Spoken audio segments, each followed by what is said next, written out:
Good evening, good afternoon, good evening, whatever it is, in this ambiguous moment. Welcome to New America. My name is Mark Schmidt. I'm the director of the Political Reform Program here, and I'm pleased to welcome all of you to this discussion with Yascha Mounk, who is, among other things, a senior fellow in our program, and I'll tell you the other things in a minute. This is going to be a discussion starting from, maybe extending to other topics of Yascha's book, The Age of Responsibility, Luck, Choice, and the Welfare State, which is really both a book of political theory, intellectual history, and really policy history about the way we've thought about the idea of personal responsibility in a lot of different contexts in recent years in the United States and internationally. Yascha is a lecturer in government at Harvard, a fellow at the Transatlantic Academy at the German Marshall Fund, as well as a senior fellow in our program, and previously was a fellow in New America's fellowship program, distinctions that maybe are more important internally.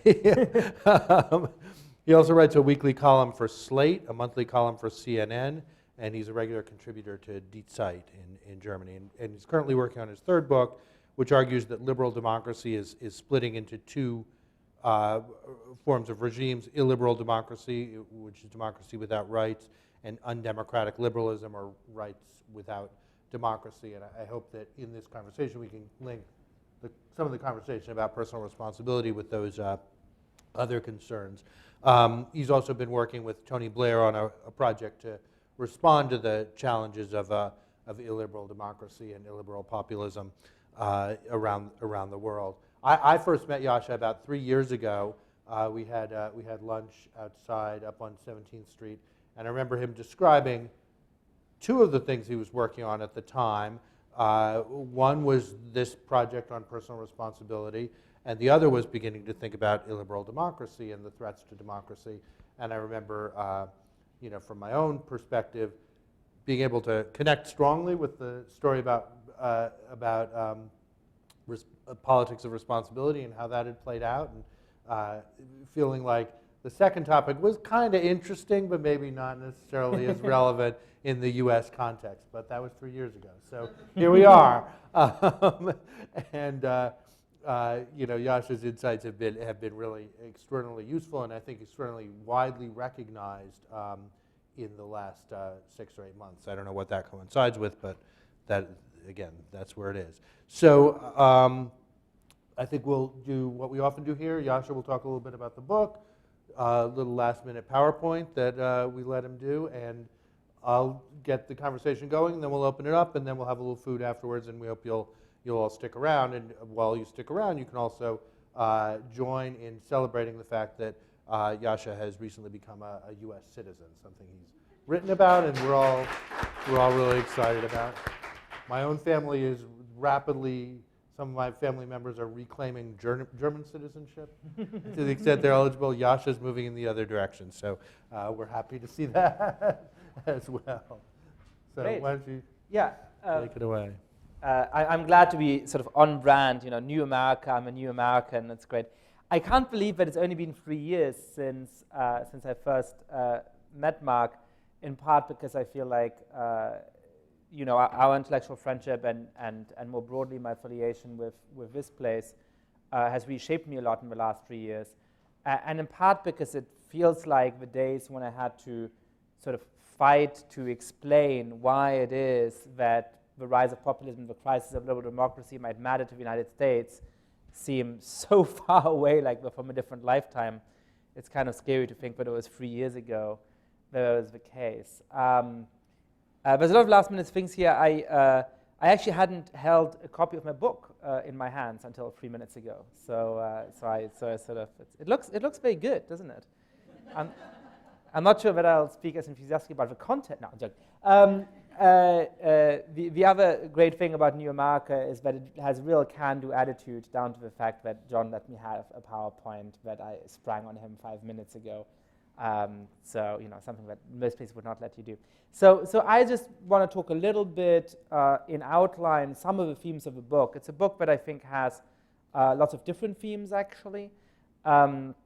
lots of different strands. It's a sort of pretty broad-based rumination on the way we think about personal responsibility, the kind of demands we make of citizens, especially if they want to lay some kind of claim on collective assistance.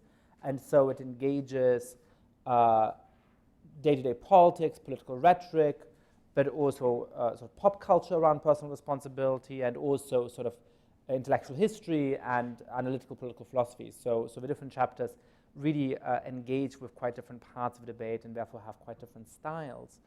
But I want to lay just a couple of them out here. And the sort of underlying motivation of this is that I think what we mean by responsibility has really changed over the course of 40 or 50 years. When you go back, I became a citizen at the John F. Kennedy Library in Boston. When you go back to what Kennedy said in his inaugural speech, it's ask not what the country can do for you, ask what you can do for the country. And more broadly, as Daniel Rogers argues, there was a sort of Cold War emphasis on responsibility to serve the state, to actually preserve your democracy by doing something for it. And so one way of thinking about this is that people had a kind of conception of responsibility as duty. But what we meant when we talk about responsibility was in part a duty that went beyond your individual self towards your community, your family, your town, your state, and indeed your country. And then over time that changed. And one of the hallmarks of this change is the kind of way in which Bill Clinton started to talk about responsibility. You saw this shift earlier with Ronald Reagan and people like Margaret Thatcher, but it was quickly taken up by figures like Bill Clinton as well. So this is what he said when he announced the Personal Responsibility and Work Opportunity Act, welfare reform. We must do what America does best, offer more opportunity to all and demand responsibility from all. It is time to break the bad habit of expecting something for nothing from our government or from each other. And so here responsibility starts to be the kind of thing that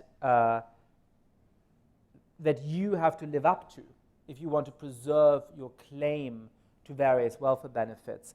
And it's very interesting that the welfare reform, which essentially makes continued assistance from the state conditional on your good behavior, was called the Personal Responsibility and Work Opportunity Act. And so what I argue in the book is that this is really a form of responsibility as accountability, that you're no longer thinking of responsibility as an outward-looking duty, but your responsibility now has just become that you have to make the kinds of choices which mean that you earn enough money, you can acquit yourself of your own life. That's what it means to be a responsible person. If you fail to live up to your personal responsibility, it's because you failed to do that.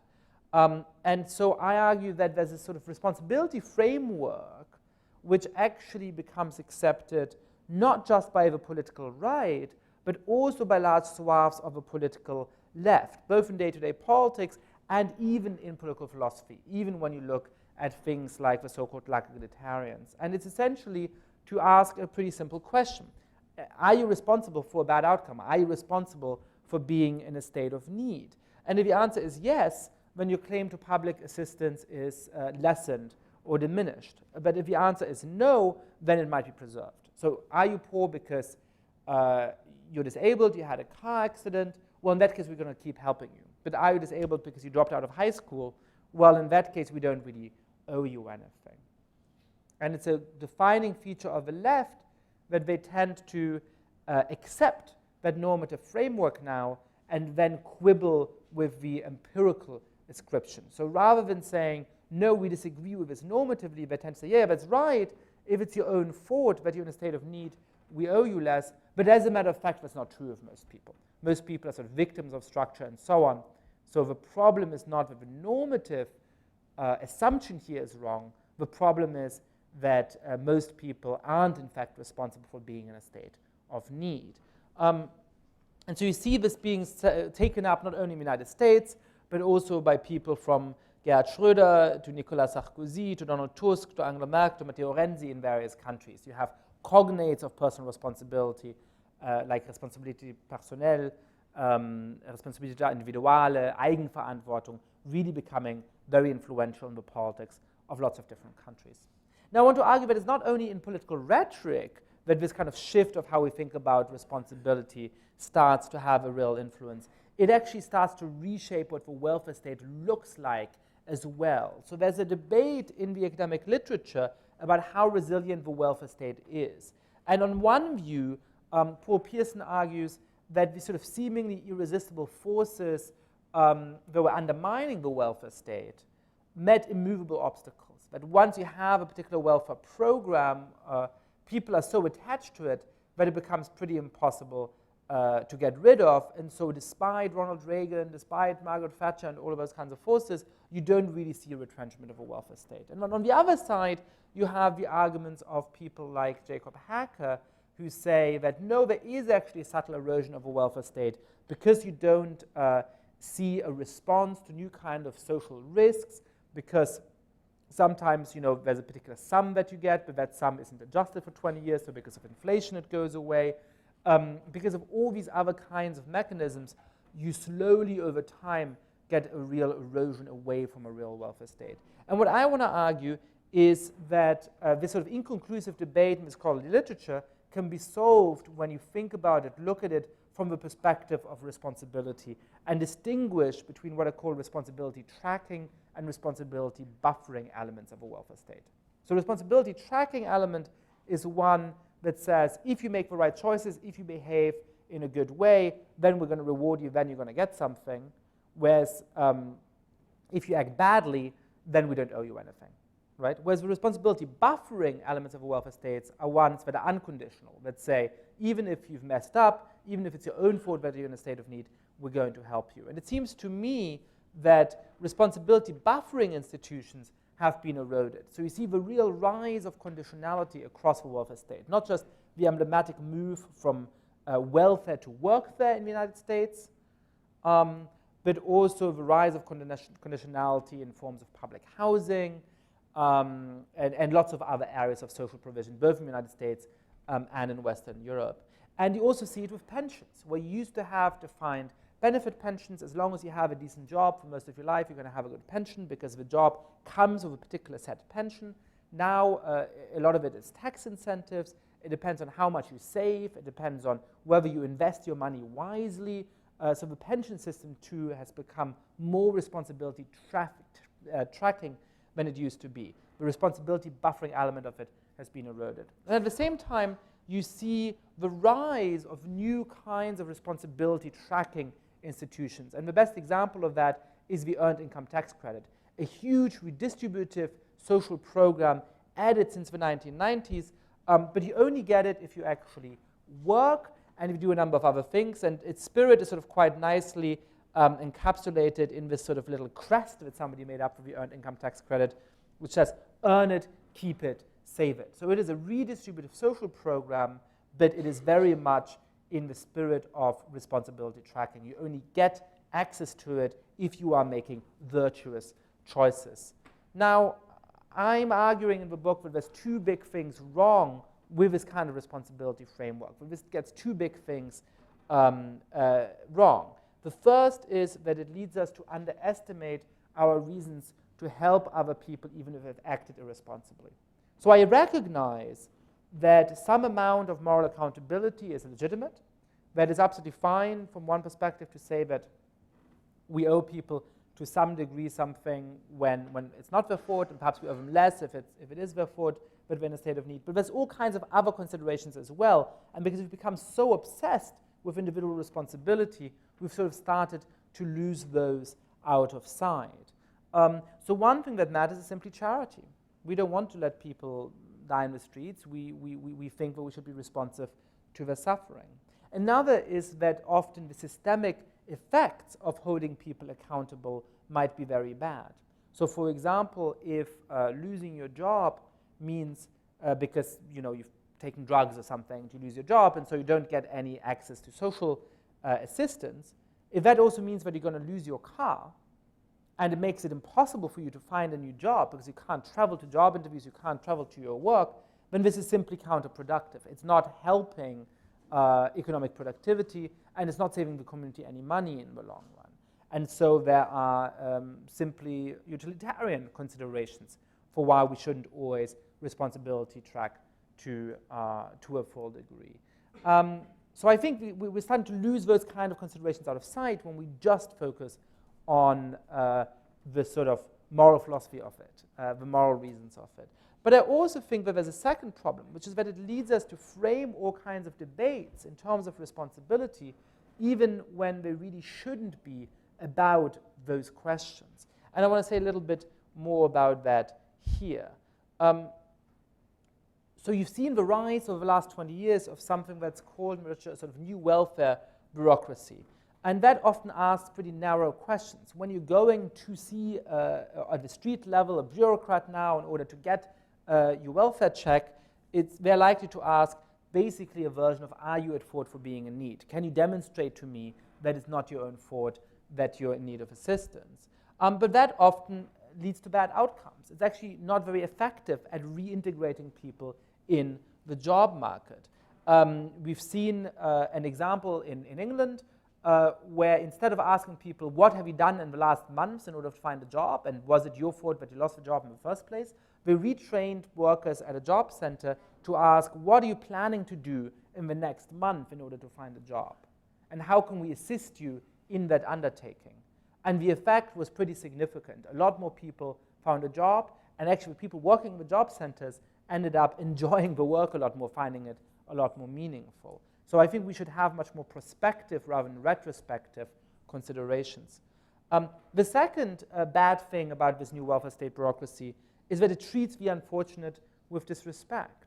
That even if you really haven't done anything to be responsible for being in a bad state, you now have to go through this sort of humiliating process of proving that it wasn't your fault. And that in itself is a form of disrespect. And third, it leads to a sort of welfare state paradox, where because it is such a harrowing and complicated experience, some of the people who are actually deserving of help, who haven't done anything wrong, end up opting out of a welfare system and not applying for particular benefits that presumably we want them to have, right? Because when we're setting up a system, for example, to give people access to food stamps, we actually want them to get access to food stamps because the whole idea is that they might otherwise starve or the children might otherwise suffer. But because we've made the experience of getting them so humiliating in many cases, you end up with lots of people who are eligible, even on the quite punitive conceptual responsibility for those kind of benefits, not gaining access to them. And finally, this is a very important point, I think, is that it casts even those who we help as our social inferiors. To me, ultimately, one of the questions about the welfare state is how we can preserve a society of equals, not a society where everybody has materially the same amount of money, but a society in which we can look upon each other as social equals. And I think the problem with the welfare system, sort of the left version of it, which is to say, well, we give people money when they're really in need of help, we think that is not their fault, right? Like we recognize that we only give people something when it's for something beyond their control. But as a result, we're going to argue that it's beyond everybody's control, that all of the sort of lower classes essentially are just, there's nothing they can do to have more agency in their lives. Then even as we give them welfare benefits, we treat them as our social inferiors. We say, well, here, have some material benefits, because really there's nothing you could possibly do to have agency in your life. There's no real skills you have. We're sort of sorry, right? And I don't think that that's actually enabling you to serve one of the main purposes of a welfare state, which is not only to stop people from starving, but to preserve some amount of social equality, a sense that we have fellow citizens. So at the end of the book, I build a positive account of responsibility, and I'm only going to tease it very briefly here, but just to say a couple of things about it. First of all, I think we have to remember the reasons why responsibility can be a positive notion, why people actually seek out responsibility, why responsibility doesn't just have to be a punitive kind of idea that we spring on people, and if you fail to live up to your responsibility, it has bad consequences, but why most people want forms of responsibility in their lives. So first, people value responsibility because it gives them a sense of their own agency. It means that they feel they have control over their own lives. They can master their own life plans. Secondly, it's very important to people to be seen as an agent. It's not just feeling that you have your life under control. It's also that you don't want to live in a society where other people think of you as somebody who's incapable of forms of agency. And thirdly, one of the things we overlook when we have this very narrow conception of responsibility is that it's really important to many people to take on responsibility for others, that a huge part of people's social and cultural identity is that they are parents, caregivers, that they care for their romantic partners, that they're pet owners, that they have responsibility for political and artistic projects, and all of this should be part of a wider notion of what responsibility means, and it's been defined out of existence in the kind of way we talk about it. Second, it underwrites relationships like friendship and co-citizenship. We can't really think of other people as real co-citizens unless we think of them as responsible people who are capable of real agency. And relatedly, as I've been saying, it allows us to see them as real equals rather than people who are simply deserving of our compassion, who we help from a sort of superior point of view. Now, just a couple of thoughts about how this relates to public policy. I think that instead of starting from the assumption that people want to shirk away from the responsibility, they just want to sit at home and do nothing, and the way we should think about responsibility is to ensure that we give them incentives, that they have to live up to this external constraint, we should recognize that most people actually seek out responsibility, because if we understand responsibility in the right way, it's something that's really important to people, crucial to their life conception. But many lack the material and educational preconditions for living up to the kind of responsibility that we're talking about. So instead, we should think about how to increase people's access to education and how to ensure, for example, that they do have that car to get to the job interview and so on. And so I think that institutions should think of themselves not just as incentivizing people to have responsibility and punishing them when they don't, but they should think of themselves as reforming the way in which we provide the preconditions through which people can exercise agency and live up to some form of responsibility. And to do this, I think institutions should be forward-looking rather than backward-looking. So they should make an assessment of how in individual cases you can partner with citizens in order to give them more agency, in order to empower them, rather than just saying, have you made bad choices in the past, and if so, we have to punish you for them. We have to think about how to build skills and partner with people to build skills. And we have to get away from the sort of punitive conception of responsibility that's really operationalized in the way the welfare state now works. So again, this is just a teaser of some of the sort of different themes in the book, and I'm sure Mark is going to push me in 17 other and more interesting directions. But yeah, thank you very much.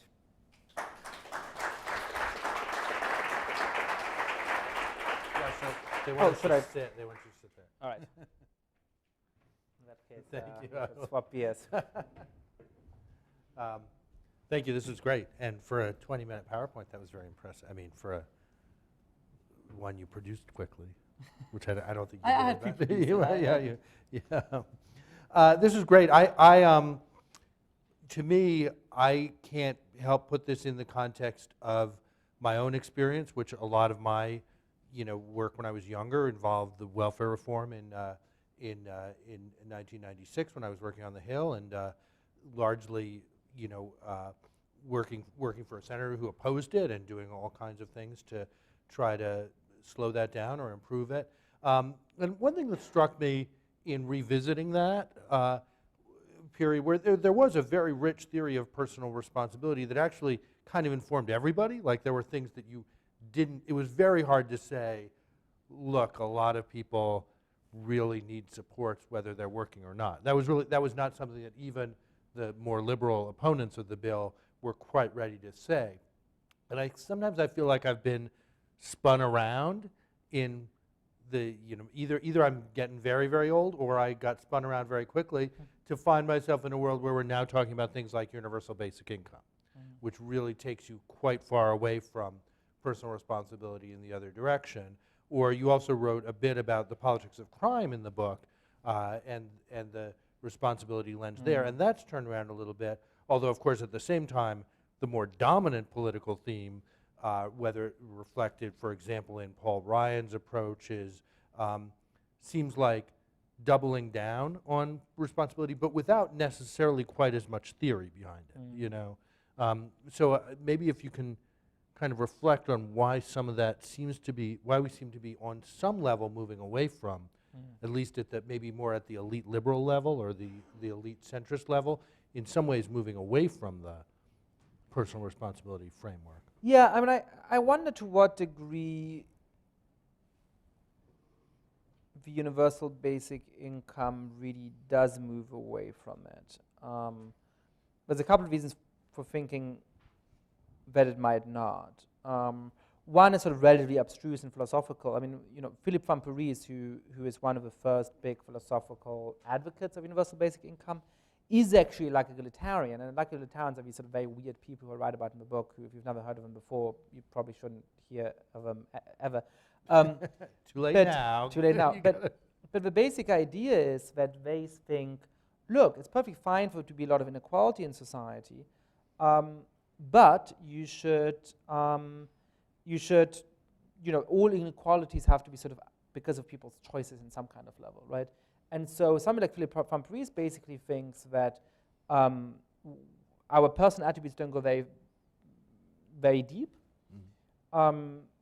that to a large extent we're not in control of our own fate, and so therefore we should help everybody precisely because there's nothing they can do, right? And there is a political dimension of this as well. When you think about universal basic income, it is a weird kind of idea where it's basically saying, well, look, we're going to live in a world where automation is going to take away 50% of jobs, right? So there's going to be mass unemployment. Most of those people just not going to be capable of getting a job, so let's buy them off by giving them a universal basic income. So I actually, in my kind of scheme of things, I don't think that universal basic income does say we give up on personal responsibility. I think it says the bulk of the population, which is not going to be capable of doing any really productive work when they have to compete with machines, are going to get enough to live because, hey, there's nothing they can do. They can't get a real job, right? And then the rest of the population, however many it'll shake out to be, the 10% or the 5% or the 30%, they get to have a great life because they're highly creative, whatever people, they're going to be really affluent. We have this two-class society, right? So actually, I think you can buy all of the stuff that the advocates of personal responsibility buy and have an account of the economy that makes you embrace universal basic income. And that's one reason why I'm skeptical of universal basic income. Precisely because A, you can sort of argue towards it from any ideological standpoint, which is a little odd, right? But B, because it means it actually is giving up on empowering people and giving them meaningful jobs and so on. It's saying, here, you're not going to have a meaningful job. You're not going to have something that really gives you an important thing to do in the world. So have a little bit of money to shut you up. Right. I guess so. In other words, one of the critiques of the kind of social contract as it's evolved that we've talked about here is the degree to which it over-relied on work as an element of the social contract, whether it's and not limited. I mean, welfare per se is a relatively small percent of the population, but EITC and other expansions of Medicaid and things like that really were very dependent on work. I've always felt like that dependence on work was almost synonymous with personal responsibility, and you're basically saying that they can sort of be separated if you move from 1996 or 97, where we say, hey, there's a job for everybody if they want it, to a world where you say maybe there isn't. You still have the same conception of human obligation. That's interesting. So this is and this is a broader feature of this odd conception of personal responsibility, right? Where to go back for a very brief, I promise, moment to political philosophy. Basically, you have people like Jerry Cohen, who's sort of a far left Marxist at some point, saying, well, look, how great inequalities are permitted in the world depends on whether or not people actually have a free will, essentially. Right. If they don't have a free will, you are not allowed to have any kind of inequality, right? Because at that point, no inequality is a result of people's actual choices and so on, and any inequality is unjust. Whereas if you do have free will and actually a lot of inequalities stem from people's choices, then it's fine for there to be billionaires and for there to be really poor people, right? And that, to me, I mean, the fact that you arrive at that point is an indication that the premise is deeply, deeply wrong. Right. That way of thinking about why we care about inequality in the first place is absurd. We want to live in a society in which all citizens have a decent life, in which we treat each other with respect and can recognize each other as social equals, and in which we have some amount of economic dynamism, right? And how to reconcile these difficult to reconcile goals should not depend either on, well, this guy is in need right now, let's dig back into his high school record to see whether it was his fault that he dropped out of high school or not, nor should it be dependent on your metaphysical notions of free will. Right. I think, bringing that down to the ground a little bit, I think it's one of the strongest points in your book is that sort of a theory that kind of makes sense in political theory, that your choices you make based on options should kind of come back to you, and not necessarily more than choices based on simply raw, like a genetic characteristic or something like that, and how that in reality that's a very tough distinction. I mean, I think about, for example, people who make the option to choose a particular educational path. Yep. That's not the right choice for them, but they were sold on that or whatever. Do you write that off, or do you hold people? Do you lock people down on the consequences of that choice, or the debt they've accrued, or whatever?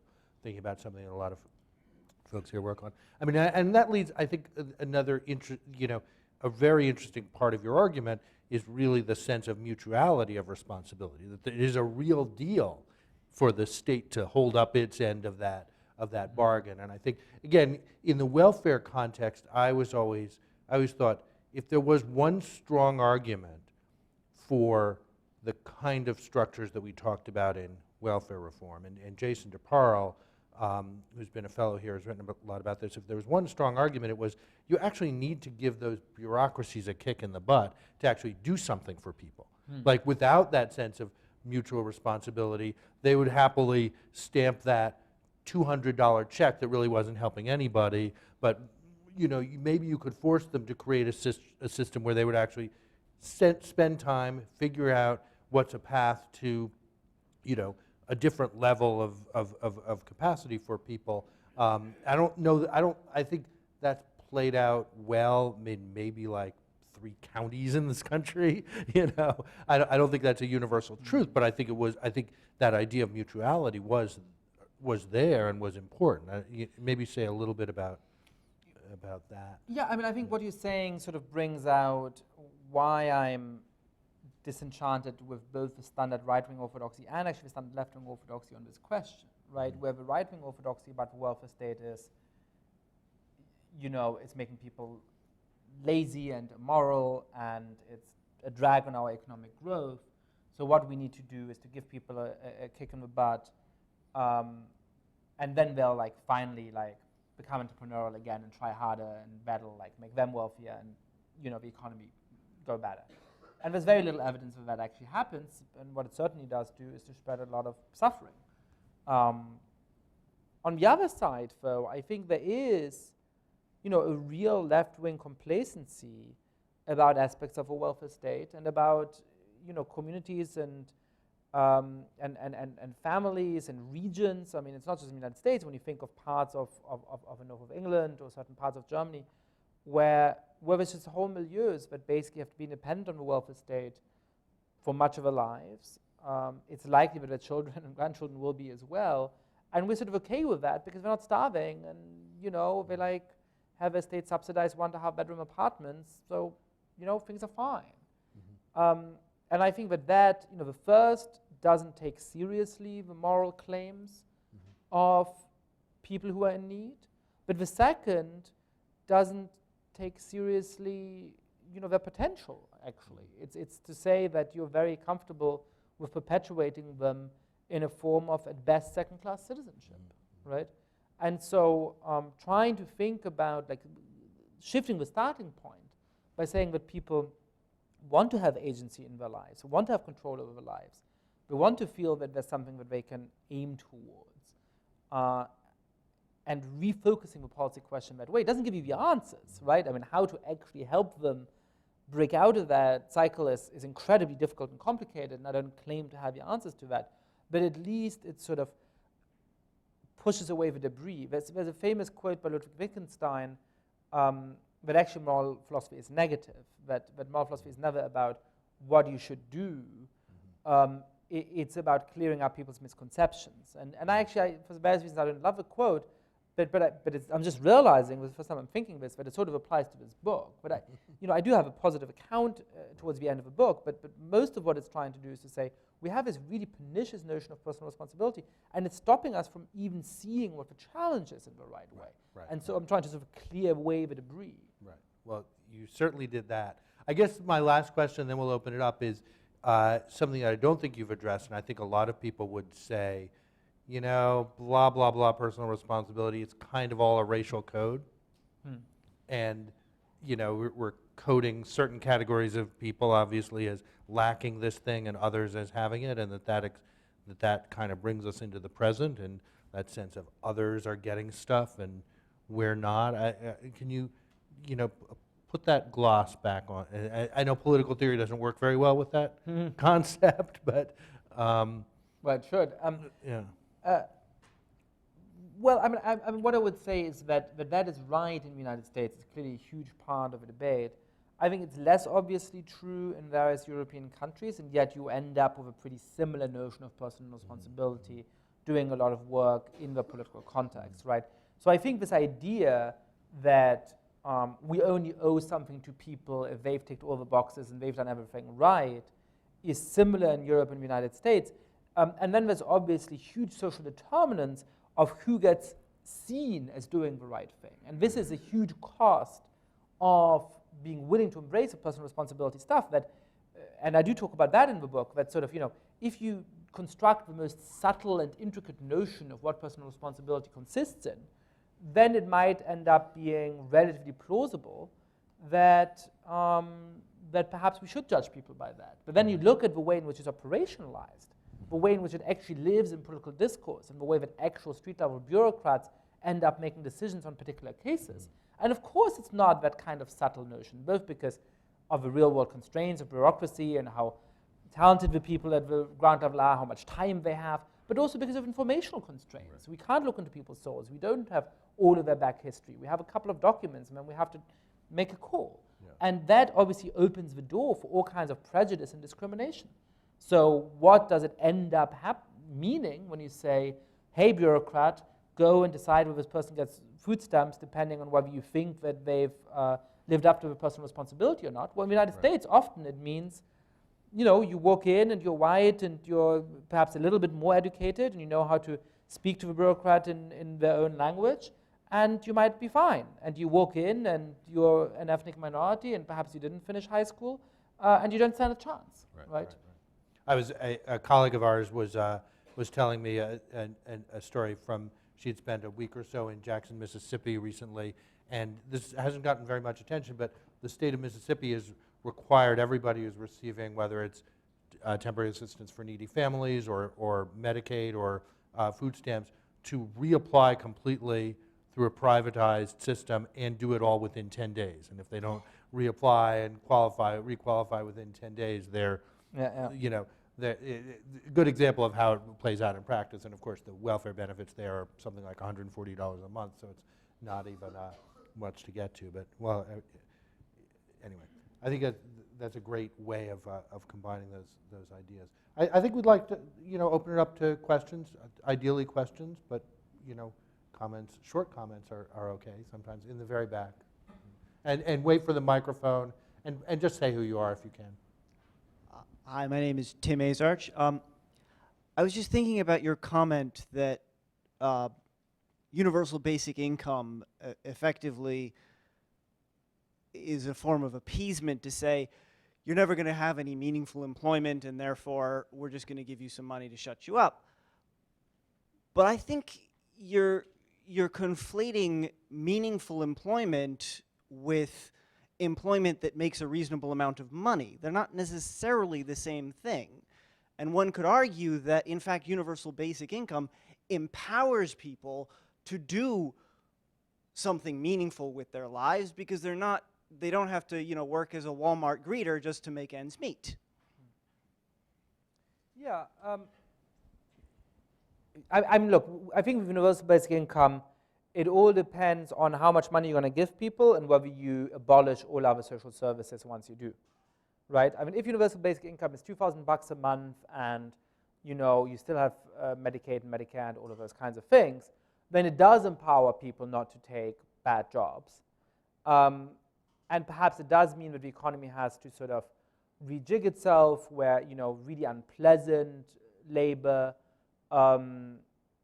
you know, actually you have to pay really well, right, even if it's not very productive, because that's just like, and perhaps like it also increases the incentive to like develop a great machine to do these unpleasant jobs, and that's good too, right? Like it would be great if people don't have to do the unpleasant jobs.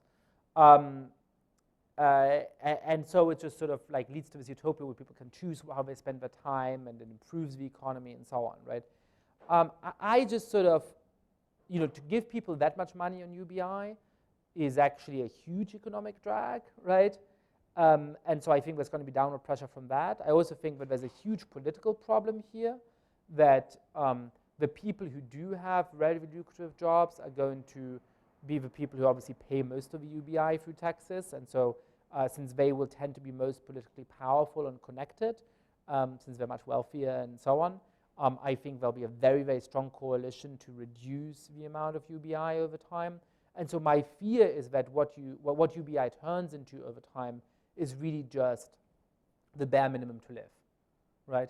And at that point, I don't know that it empowers people that much to say, I'm not going to do a bad job, because they'll still want a little bit of extra money and so on, right? So it depends a little bit on your political imagination of how UBI plays out in practice, and I'm a little skeptical of that. Let me say one other thing, which relates more to the next book I'm writing about liberal democracy and so on, and the crisis we're seeing. I don't think UBI would help to alleviate the populist pressure, because when you look at who votes for populists, it's not necessarily the very poorest people in society. It is often people at the lower middle who thought that they would be given the American dream or the French dream, and they thought that they would do better than their parents, that they would have really great lives, and then they've seen economic stagnation, they've seen some of economic insecurity and so on, and they're really afraid of social decline. They're afraid of winding up at the bottom rung. And perhaps you can take away some of that anxiety because you know that you're not existentially threatened, but you'll always have sort of some amount of money. But I don't think that's what they want. I think what they want is, you know, a middle-class existence that goes beyond what UBI is ever likely to offer them. And so giving them UBI is not going to stop them from voting for people like Donald Trump. In fact, it might just make more salient the idea that it's people in their position who sort of fall through the cracks, who are not getting that much help, while a lot is given to the people below them. I just add one thing to that, though, Yasha. I think an argument for some form of UBI, or even the more limited form that is a child allowance, is that it is a way to respect and acknowledge the work that people do in their own families, and that's not market, you know, that's not paid in the marketplace. And I think that's something the idea that we're getting a little closer to that, to acknowledging that, seems to be of some value, even if we never quite do get there. That seems fair to me. And I think the idea of a child allowance is quite different, actually, and there's all kinds of good reasons for it, and most European countries have a child allowance. And I think any form of UBI, you know, even like a minor tweak becomes a major philosophical difference, or major difference in practice. In the back row again. Yes, sir. My name is Kami Bhatt. I'm with the Pakistani Spectator. And on the same topic, Speaker Newt Gingrich gave a talk at the Heritage Foundation a couple of months ago, and he said that President Donald Trump personally knows some people who depend on Medicaid. And looking at that statement, it's you know, one could raise a question that if he intentionally let this healthcare reform fail, if he did it, do you think that he is encouraging those people he knows personally and they are depending on Medicaid even though they work very hard, or he is kind of playing game with the system? Thanks. I don't know. Sorry. I don't know if Donald Trump knows somebody personally who's on Medicaid. I don't know how that plays into his idea. I mean, what I will say is that, you know, the sort of relatively obvious point that Donald Trump did get some support in part because he changed the sort of orthodox Republican language about this, that he did not play into the sort of right-wing version of personal responsibility discourse, but said, look, there's something that we owe to some people irrespective of what kind of decisions they've made, that, you know, we should give everybody health insurance, not just the people who can hold down a good job. And the way he's been governing actually has not been that, right? So there's a huge difference there. Sort of, by and large, people tend to have sort of somewhat socially soft rhetoric and then sometimes a little tougher policy. Or with Robbins, it's been the other way around. So it's been sort of striking the degree to which, you know, he veered from that orthodoxy in the campaign, but he really hasn't veered from it in how he's been governing. In the front here.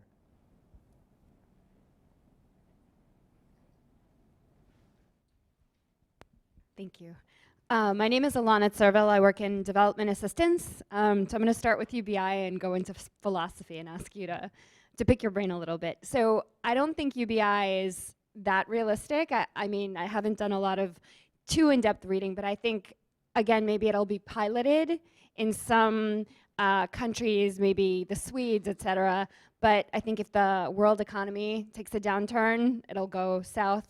It's definitely not going to, you know, be spread in the Middle East and other countries, et cetera. So I was hoping you could talk about the reality of that.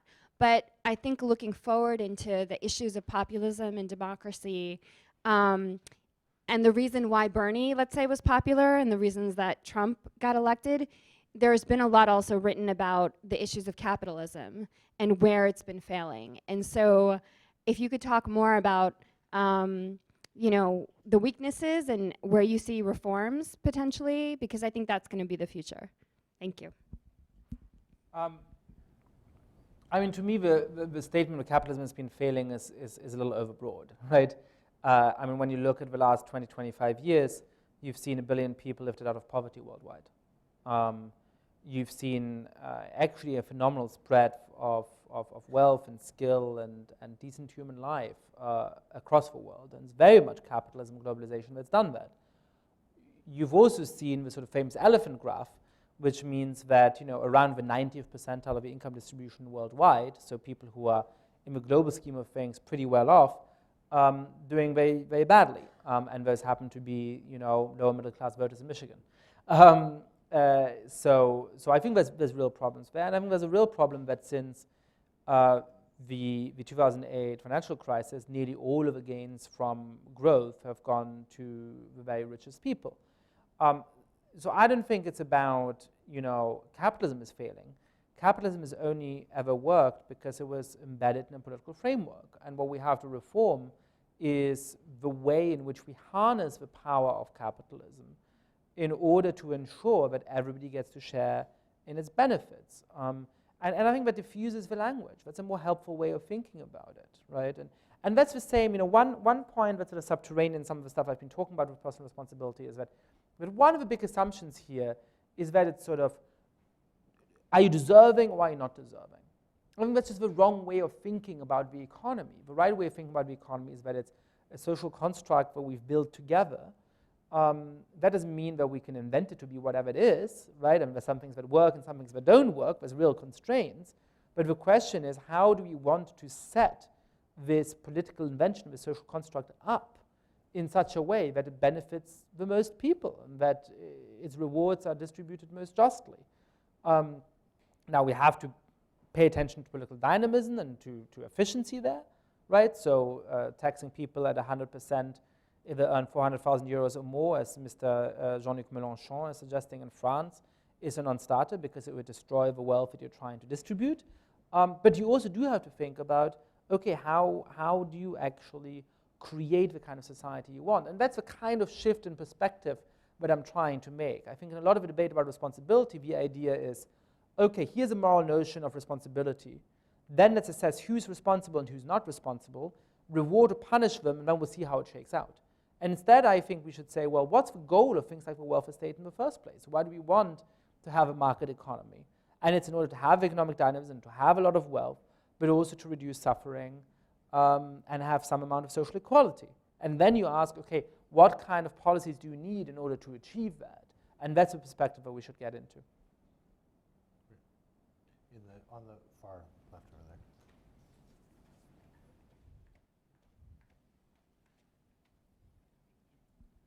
there. Ava Havas, just to piggyback on that, I think it's problematic to compare the European welfare system with the American, because the American kind of emphasis on responsibility has really been a way of not doing any kind of public policy to make sure that people have chances when they're born. I mean, if you're born in a situation where you think that nothing you do makes a difference, you get a poor education, your parents can't find jobs, that's very different than in the European system, where they accept some kind of class structure and that you have to mitigate the worst effects of that. So I just wonder if you can comment on that. Yeah, I mean, so I think that sort of thinking about the distinction between responsibility tracking and responsibility buffering elements of a welfare state, Europe was more responsibility buffering 20 years ago, and it's more responsibility than the United States, and it's more responsibility buffering than the United States today. So there is a distinction there. European societies do more in order to try and equalize people's life chances and so on. Not always as effectively as we might want to think from the perspective of America, but they do more. Over the last 20 years, however, both sets of countries have moved towards being more responsibility tracking and less responsibility buffering. So both in Europe and the United States, all of the reforms of the last 20, 30 years have actually looked pretty similar and have moved in a very similar direction. So yes, even today, European societies do a little bit more than that, but I think the way in which the language of personal responsibility has reshaped the welfare state and has reduced the degree to which it buffers people from those kind of circumstances has increased in both places. So I know you did this in the PowerPoint, in the original talk, but just by responsibility buffering, you mean kind of insulating, ensuring, protecting people from consequences, whether they're the consequences of their own choices, like regardless of the cause in their own choice. Yeah, so one way of thinking of responsibility buffering institutions is the sort of metaphor of a social safety net, right? That like whatever you do, you fall, whether it's your own fault or not, like you fall into the net and the net is there, right? Whereas responsibility tracking institutions are sort of saying, well, why are you falling? Right. Like let's get out of the net. Yeah. All right, I think we have time for a few more fuzz.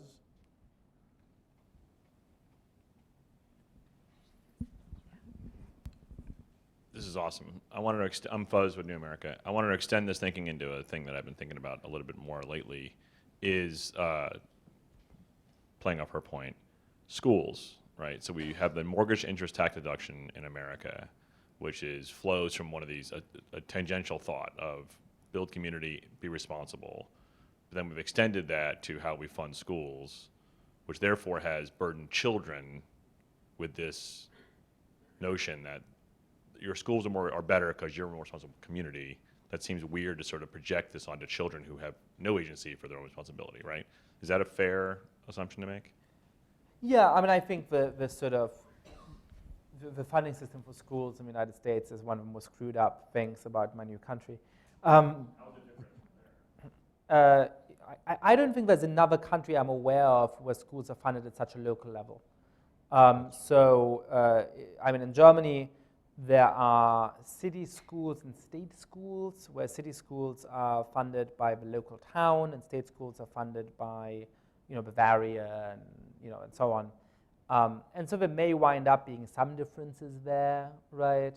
But since it's not at the level of neighborhood, and since all cities are sort of more socially mixed than like individual neighborhoods within them, you really don't get anything close to that kind of distinction. You still end up, having catchment areas, which are less strict than they are in the States, but which do mean that sort of like, if you're in a fancy neighborhood, the school is going to be better. But it's not that it has sort of a completely different supply of teachers and like a much fancier building. It's just that because the students are sort of from more advantaged backgrounds and so on, the school ends up being better. But it's a much less pernicious effect, yeah. And so obviously, look, I mean, like one way of bringing this back to my argument is to say that one of the pernicious things about responsibility language is that it just sort of, I think actually ends up asking the wrong question, right? Like on the one side, there's the danger of holding somebody accountable for the fact that they like dropped out of high school, but it's really difficult to factor in, well, if they'd gone to a better high school, then perhaps they wouldn't have dropped out. Like, how is a bureaucrat going to factor that in? They're not, right? And then it might say, okay, look, like your own fault whether you've achieved something or not, when there's obviously such deep, complicated things in society that have driven that. So I just think it's the wrong question, right? The right question to ask is not, is it the fault of people in poor neighborhoods that we're not doing better? The right question to ask is, how can we improve those neighborhoods? How can we increase the chances of children in those neighborhoods? The question of whether or not it's somehow their own fault is actually really tangential to this, right? Like even if you're outraged by this, I think the tendency in the way we think about politics at the moment is to say, well, actually, it's not their fault, so therefore. But what if it was their fault? It doesn't matter. We would still have very good reason to try and improve their lives and give them a better education. I just think the question shouldn't be as central as it is. I think Fuzz's question, the beginning of Fuzz's question makes me think of, there's an underlying thing here, which is, so Fuzz says, for example, we have the mortgage interest deduction, and the idea behind that is like build community and home ownership and so forth. And some of that, it goes to the question of the relationship between ideas and policy. Like you could certainly tell that story, and you could also tell a story that, the real estate lobbyists got a tax break, and, Right. and sometimes we impose these narratives onto things that are really simple power politics that happened in 1945 or something like that. With something to be aware of. And then in the back there, then we'll just do a couple more and wrap up. So we have time for the food and drink. Wade Jacoby, the Transatlantic Academy. Yasha, I wanted to ask you about the complements to the welfare state in both Europe and America. Of course, the state works with other actors, unions, employer associations, churches, religions. How much do you think these other organizations have also made the same mental philosophical transformation that the state has made? Did they bring these ideas to the state from some religious orientation? Did they, or maybe it's the opposite. Maybe while the state changed its tune, some of these organizations have kept to a more old-fashioned notion of responsibility. Just curious how you see that playing out. That's very interesting. It's an interesting thing that, I mean, sort of to preface it a little even more broadly, there's just a shift in how people think about this, right? So when you look through World Value Survey data, the amount of people who judge somebody for being an alcoholic, the number of people who judge somebody for having an affair, we tend to think we become more sort of sexually permissive over time in society. On this particular metric, we're not. The amount of people who judge people for being drug addicts has really gone up over 30 or 40 years. Right? 40 years ago, people actually didn't say that they wouldn't want to have that kind of person as a neighbor or things like that than they do now, right? So there's an interesting development there, and then there's a question about how far it's expressed in civil society, and I've never quite thought about this question systematically, so I'm speculating a little bit here. I think it's a really obvious way of thinking to the complement of the argument. But I think there's some anecdotal evidence that there's been a similar shift rather than a countervailing one, right? So when you think of homeless shelters, I think a lot of them now have moved to a philosophy where, first of all, they're very, very strict on kicking people out if they misbehave in any way, but also they require increasingly, I think, and perhaps somebody can correct me if I'm wrong, for residents to raise part of the money in order to stay at it.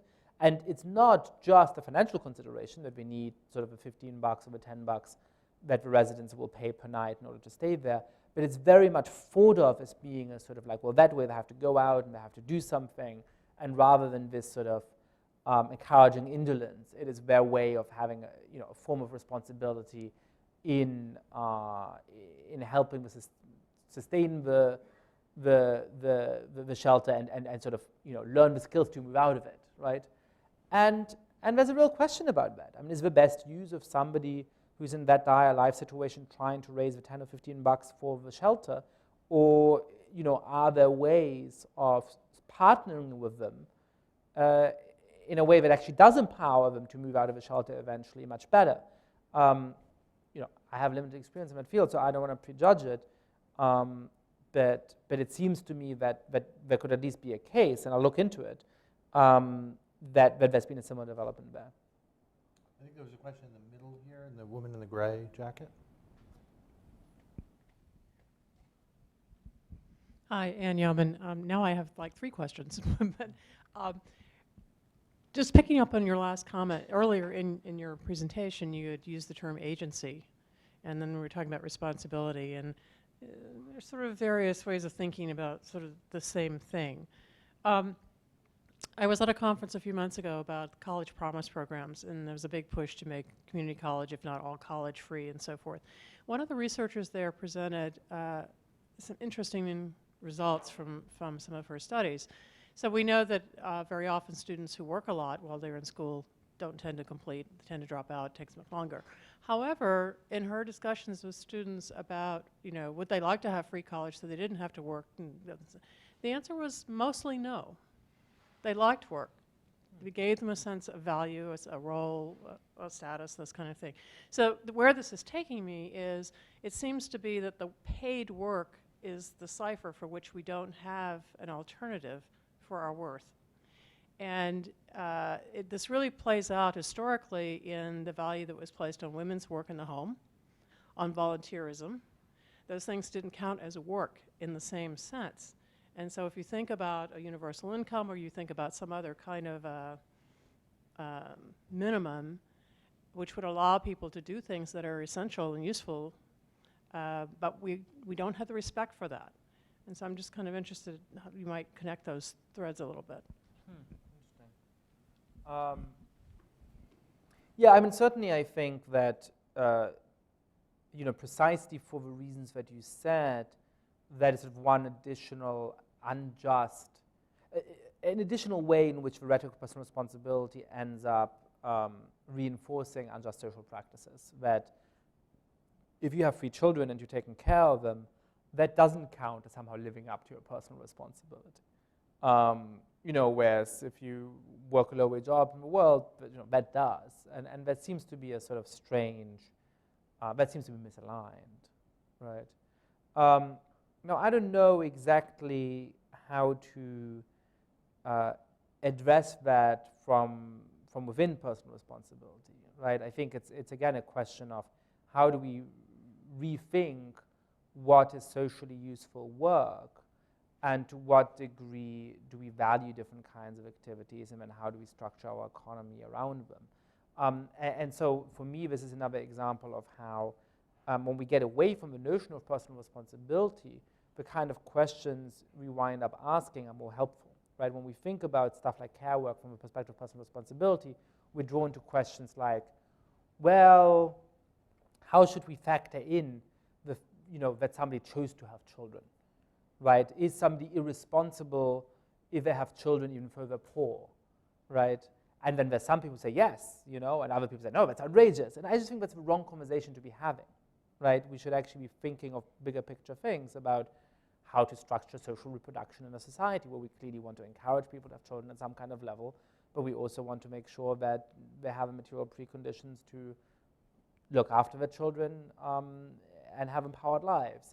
And I just don't think that the notion of personal responsibility is nearly as helpful in having that conversation as it would seem given the level of attention we pay to it in political discourse at the moment. Great, wonderful. Do you want to have any last word, Yasha?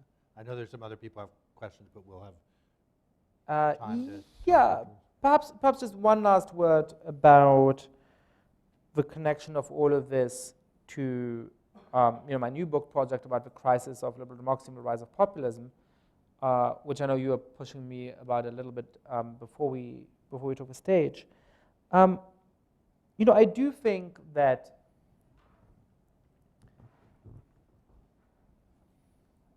we haven't developed a vision for how to give people meaningful lives in which they feel like the control of their fate. This is something that's dropped out of the conversation both on the left and on the right. And I think that's something to do with the dominance of this kind of mistaken form of responsibility that I've been talking about. And I do think that that has a lot to do with why people are attracted to populists. I do think that there is something about this particular political moment where people are saying, I don't feel like my life is getting much better. I'm worried that my kid's life is going to be worse than mine. I feel subject to these huge forces in the world, and all the politicians can tell me is sort of get on your bike and pull up your socks, right?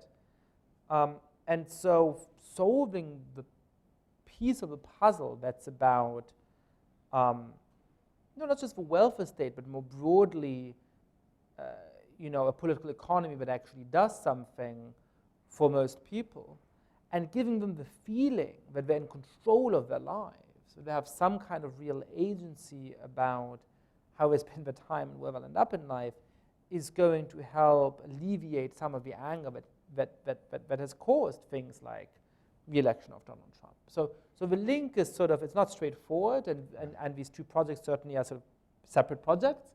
But I do think that thinking through the questions that I deal with in this book are a precondition in order to design the kind of policies we'll need to quell the anger that helps to explain Trump and populism. Okay, wonderful. Well, I think we can all agree that at the very least you've lived up to the Wittgenstein quote of like, breaking up misconceptions, and possibly gone much further than that. So thank you all for joining us for this conversation, and thank you, Yasha, for this wonderful book, as well as your time.